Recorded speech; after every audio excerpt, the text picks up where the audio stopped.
Bakın. Kanalıma, videoma hoş geldiniz. Bugün ne yapıyoruz? Evde dondurma yapıyoruz. Gittik, sütümüzü aldık arkadaşlar. Şöyle bir 5 litre süt aldık. Onun yarısıyla yoğurt yaptık. Ve şimdi de dondurma için ocağımızın altını açtık. Malzememiz neler arkadaşlar? Şurada gördüğünüz gibi 3,5 yemek kaşığı salevimiz var. Ben fazla şekerli yapmayacağım dondurmamı. Şöyle biraz da 500 gramın altında bir şekerimiz var. Ne yapıyoruz? Ocağımızın altını açtık. Sütümüz yavaş yavaş kaynatıyoruz.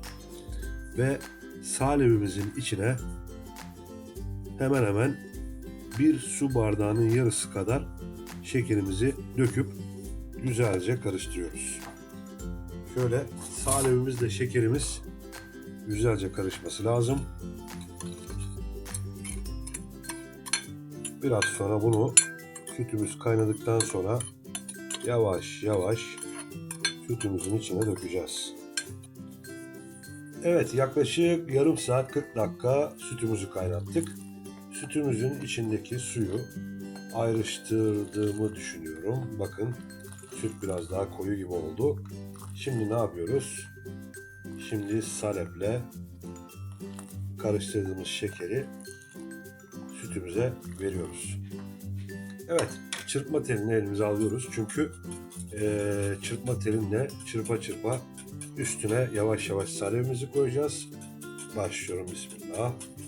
Bakın şöyle salevimizi yavaş yavaş, neden? Çünkü topak topak kalmasın diye yavaş yavaş karıştıra karıştıra salevimi veriyorum.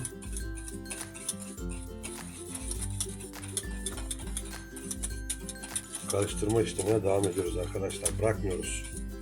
Evet.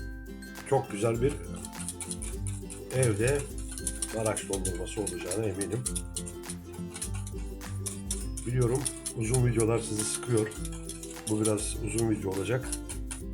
Sıkmama adına size hep videolarımı 1,5-2,5 dakika içinde tuttum. Çünkü biz sonuna kadar videoyu seyretmek istemiyoruz. Hemen neticeyi alıp çıkmak istiyoruz. Bu biraz meşakkatli olduğu için video süresi de uzun olacak. Değerli takipçilerim, benim için de bu videoyu sonuna kadar seyretmiş olursunuz.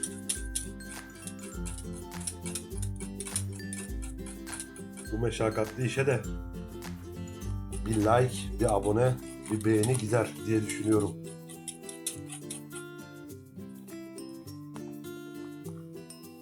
Evet arkadaşlar, salevimizi verdik, şekerimizi verdik, bayağı kaynattık. Saatlerce süren süt kaynatmamızdan sonra ne yaptık? Sütümüzü kaynattık ama hep böyle havalandırdık. Neden havalandırdık?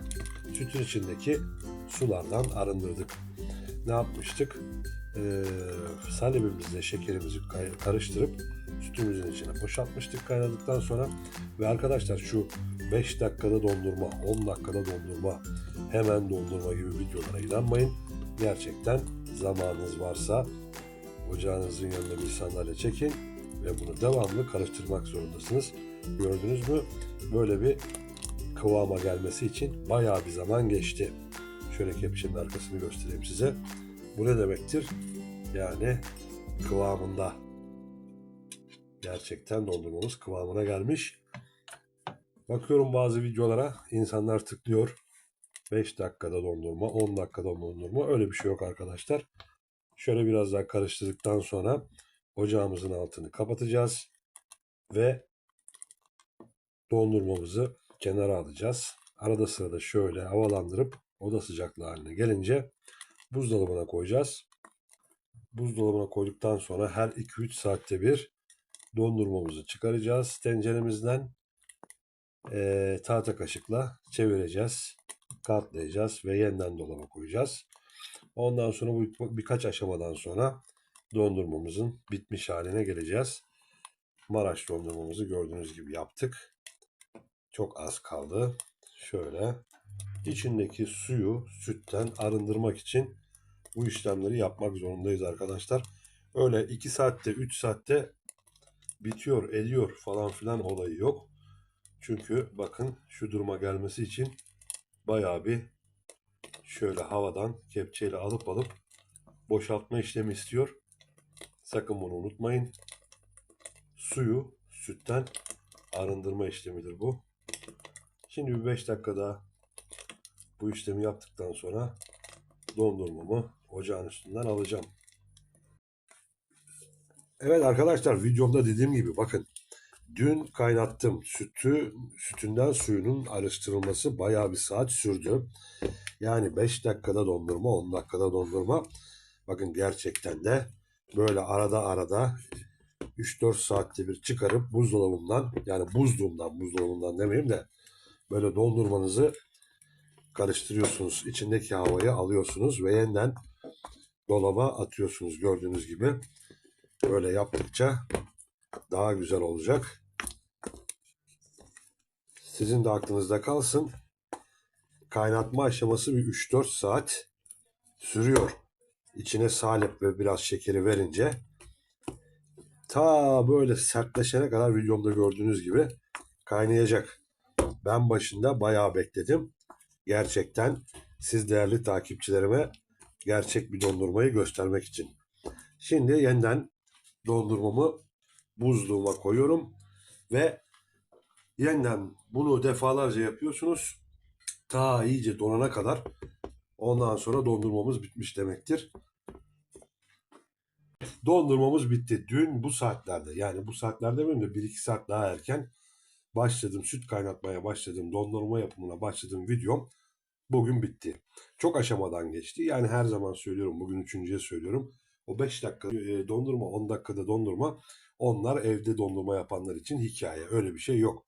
Gördüğünüz gibi gerçekten de çok güzel oldu. Aşamalarını videomda gösterdim. Hatta bıçakla kesilecek şekilde olmuş.